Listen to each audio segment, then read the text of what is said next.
তেলের দাম বৃদ্ধি করার জন্য এই পাম্পগুলো তো এই পাম্প সেই পাম্প সব পাম্পগুলো বন্ধ রেখেছে। আমরা পাম্পে সিরিয়াল ধরে তেল নিচ্ছি, অথচ খুচরা দোকানে তেল আছে অ্যাভেলেবেল। ওইখানে গতকালকে আমি 2 লিটার তেল নিচ্ছি 400 টাকা দিয়ে। এখানে তেল নেওয়ার জন্য আসছি, তেলে খুব সংকট। তো অন্য দু চারটা তেলের পাম্পে ঘুরি নাই, আমি জানি এখানে তেল পাওয়া যায়, অন্য কোথাও না পাওয়া গেলেও সচরাচর এখানে হয়তো বা পাওয়া যেতে পারে, বাট আমি এখান থেকেই শুরু থেকে তেল নিয়েছি, তো ওই বিশ্বাসে আমি এখানে এসেছি। আসলে তেলের জায়গায় আছে, সো এটা তেলের দাম বৃদ্ধি করার জন্য এই নাটকগুলো তারা করতেছে। এটা বাংলার জনগণ আসলে বুঝছে যে আসলে তেলের দাম বাড়ানোর জন্যই এই যত ইস্যু তারা তৈরি করতেছে।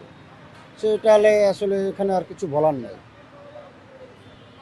তেল আছে পর্যাপ্ত পরিমাণ, সো আসলে তেলের পাম্প বৃদ্ধি করার জন্য এই সংকটগুলো তারা তৈরি করতেছে।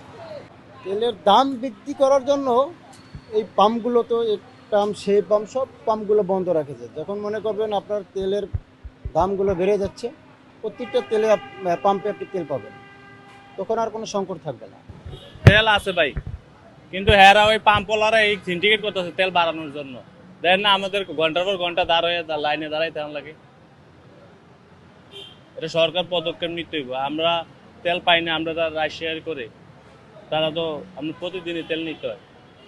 এই যে ঘন্টার পর ঘন্টা দাঁড়ায় থেকে আর ইনকাম হচ্ছে না, এই হচ্ছে সমস্যা। বাড়তি দামে অনেক বাড়তি নেয়। আপনার পেট্রোল পাম্প দেন বেশিরভাগগুলোতে বন্ধ। এই যে 4-5টার পরে এটাত লাইন পাইলাম, 4-5টা বন্ধ পাইছে আওয়ার সময়। গাবতলি থেকে আসতে আসতে আপনার 4-5টা তেলে পাম্পে বন্ধ, তেল দেয় না। আপনার সব পাম্পে বন্ধ। একটা সিরিয়াল পাইছিলাম, 1 ঘন্টা দেওয়ার পরে কয় তেল নাই। এখন কি করবো বলেন? পাম্প মালিকরা ভালো জানে। আমাদের তো প্রভাব তো পড়ছে, যে আমরা রাইড শেয়ারিং করি, ধরেন 2-3 ঘন্টা বসে থাকলে আমাদের লস না? এটা তো আমাদের সরকার দেখবে না। আমাদের তো টেনশন হয়, গাড়ির তেল ফুরালেই তো আমাদের টেনশন, কখন তেল পাবো কি পাবো না, এই টেনশনই তো আমাদের দিন কাটতেছে। আমরা পাম্পে সিরিয়াল ধরে তেল নিচ্ছি, অথচ খুচরা দোকানে তেল আছে অ্যাভেলেবেল। ওইখানে গতকালকে আমি 2 লিটার তেল নিচ্ছি 400 টাকা দিয়ে। পাম্পে আসলে অনেক সিরিয়াল, তেল নাই, কিন্তু খুচরা দোকানদাররা কিভাবে পাচ্ছে? আমার কাছে তো মনে হচ্ছে যে মানে আছে, কিন্তু আমরা পাচ্ছি না। কারণ সরকারি গাড়ি কিছু কিছু পাম্প আছে, পুলিশের লোক, তারপর সরকারি গাড়িগুলা ওগুলা স্লিপ দিয়ে তেল নিচ্ছে, অথচ আমাদেরকে দিচ্ছে না। সরকারি গাড়ির তেল পায়, আমরা পাই না। ওলা দোকানের তেল বেশি দাম দিয়ে নিতে হচ্ছে, আর এখানে আসলে অনেক সিরিয়াল, বলতেছে তেল নাই। আর কি বলবো? মহানগর থেকে এখানে তেল দিচ্ছে, এই কথা শুনে মহানগর থেকে এখানে আসলাম তেল নেওয়ার জন্য। না না না, যথেষ্ট পরিমাণ তেল আমরা পাচ্ছি না, তো এতে সিরিয়াল ধরে নেওয়া লাগতেছে। টেনশন, অর্ধেক ট্যাঙ্কি খালি হলে টেনশন বাড়া যায় যে কখন তেল পাবো কি পাবো না, পাবো কি পাবো না, এই টেনশনই তো আমাদের দিন কাটতেছে। তেল পর্যাপ্ত পাচ্ছি না, আমরা কোথাও পাচ্ছি না।